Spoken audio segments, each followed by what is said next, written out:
Serikali ya Kenya kwisha walisema ni Kenya kwisha kwa sababu wameshamaliza Kenya. Si mmeona? Walisema mama mboga ata graduate kutoka kwa kuuza mboga na kukuwa na supermarket. Walisema wakusema.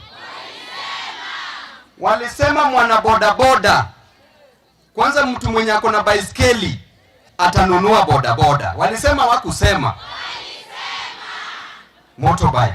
Walisema watu wa bodaboda wa motorbike watawacha kuendesha bodaboda, watanunua gari. Walisema wakusema. Na walisema wenye wako na magari ya Nissan watanunua mabasi. Walisema wakusema. Na pia mmoja wao akasema mwenye ako na basi hata ataenda aendeshe ndege. Walisema wakusema.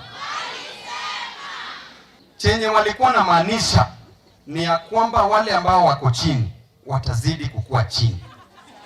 Walisema ya kwamba wana support hustlers, that to support the bottom up economy.